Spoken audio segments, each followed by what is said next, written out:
Good morning.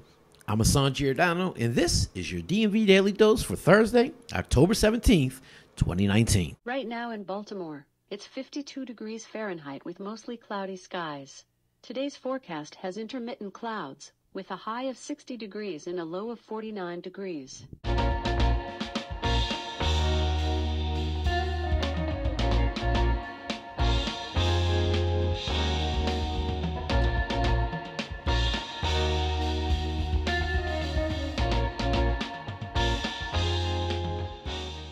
We start off this morning's Daily Dose on a sad note, offering our condolences to Maya and Rocky Moore Cummings and the Cummings family, as we just learned of the passing of Baltimore's Congressman Elijah Cummings. The 68-year-old Democrat died from long-standing health complications earlier this morning, according to Jeff Barker of the Baltimore Sun. One of 7 children to Robert and Ruth Elma Cummings, he had served as congressman for the 7th Congressional District since 1996. And served in the Maryland House of Delegates 14 years prior to that, becoming the first African-American in Maryland history to be named Speaker Pro Tem.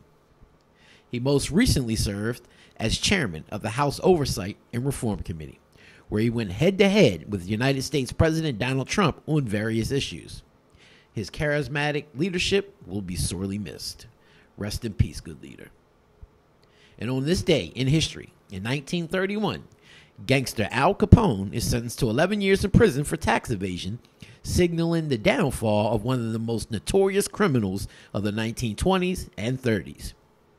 Nicknamed Scarface, Capone was at the top of the FBI's most wanted lists by the 1930s, but he avoided long stints in jail until 1931 by bribing city officials, intimidating witnesses, and maintaining various hideouts. He became Chicago's crime kingpin by wiping out his competitors through a series of gangland battles and slayings, including the infamous St. Valentine's Day Massacre in 1929, when Capone's men gunned down 7 rivals. Born on this day in 1912 was Pope John Paul I, and in 1972, rapper Slim Shady, otherwise known as Eminem.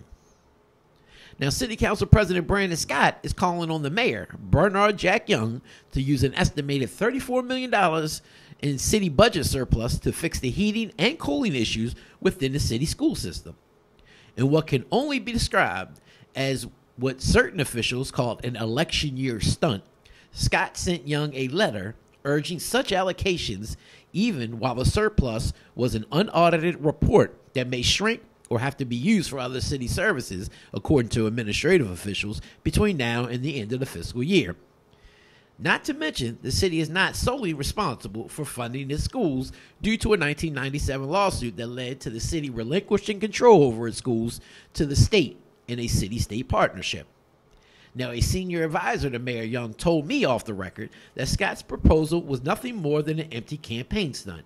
Quote, "The young councilman seems to forget that we have had surpluses previously when he was a member of the Baltimore City Council, such as an estimated $12 million surplus in 2015, and he didn't request such actions, nor did he ask for money for our schools when former Mayor Catherine Pugh spent $10 million in surplus spending in fiscal year 2018, and the issues within our school system were what they are today." This official said that Councilman President Scott has been on the city council since 2011, almost 8 years now, and somehow he is suddenly worried about our schools. Not to mention, the proposed surplus is an unaudited surplus, meaning it can drastically be changed between now and tomorrow. And given that we are only 3.5 months into the fiscal year, it's irresponsible for someone who wants to be Baltimore's next mayor to spend all that money without discretion, not knowing what the city may have to wind up paying for in the next few months, including snow removal if we have a bad winter season. Now, the Baltimore Sun is reporting on a veteran Baltimore City police officer who was sentenced yesterday to 5 years in prison for an off-duty road rage incident in which he drew his gun on a man who threw tea on his new car. Tim Prudent reports for the Sun that Officer Michael Gentile pulled over, pointed his gun at the victim, and ordered him face down on the pavement.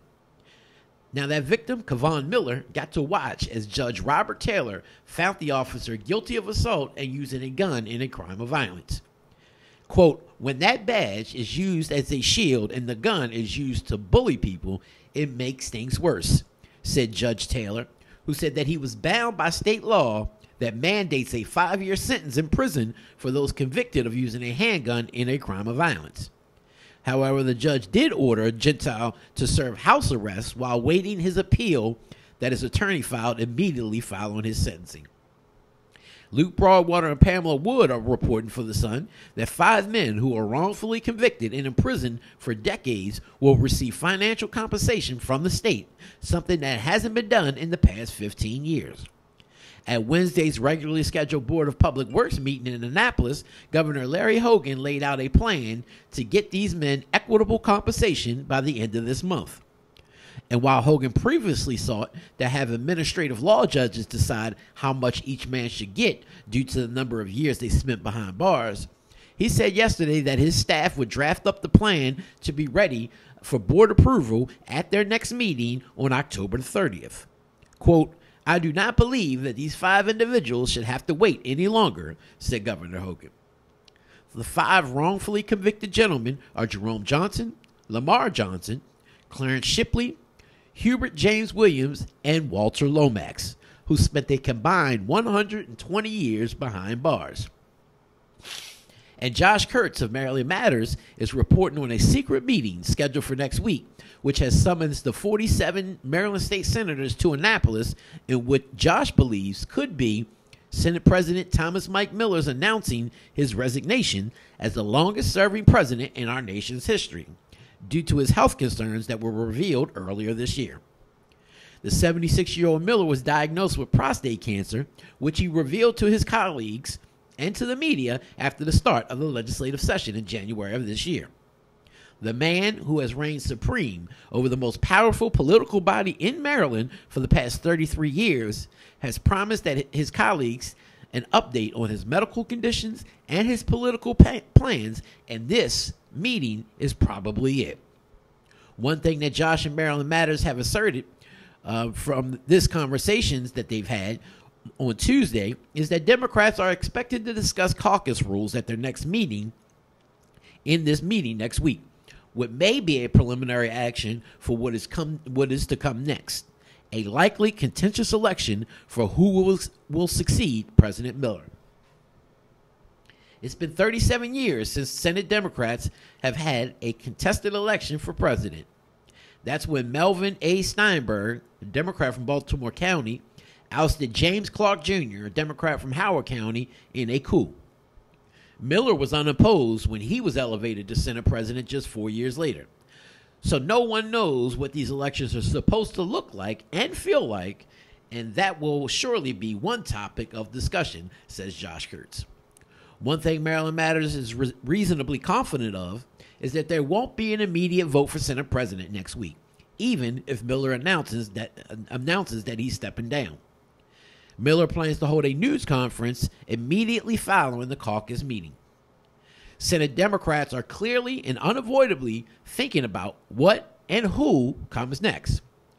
And while they weigh the 4 likeliest candidates to succeed Miller, Majority Leader Guy Guzan, Democrat from Howard County, Budget and Taxation Chairwoman Nancy King, Democrat from Montgomery County, Capital Budget Chairman Douglas Peters, the Democrat from Prince George's County, and Education, Health, and Environmental Affairs Chairman Paul Penske, a Democrat from Prince George's County, there could be others. They may also want to consider exactly what they're looking for in a new leader. I'm your man, Mr. Politics, and this has been your Daily Dose for Thursday, October 17th, 2019. For all your daily doses and more on the articles that I have covered, just go to www.dmvdaily.news.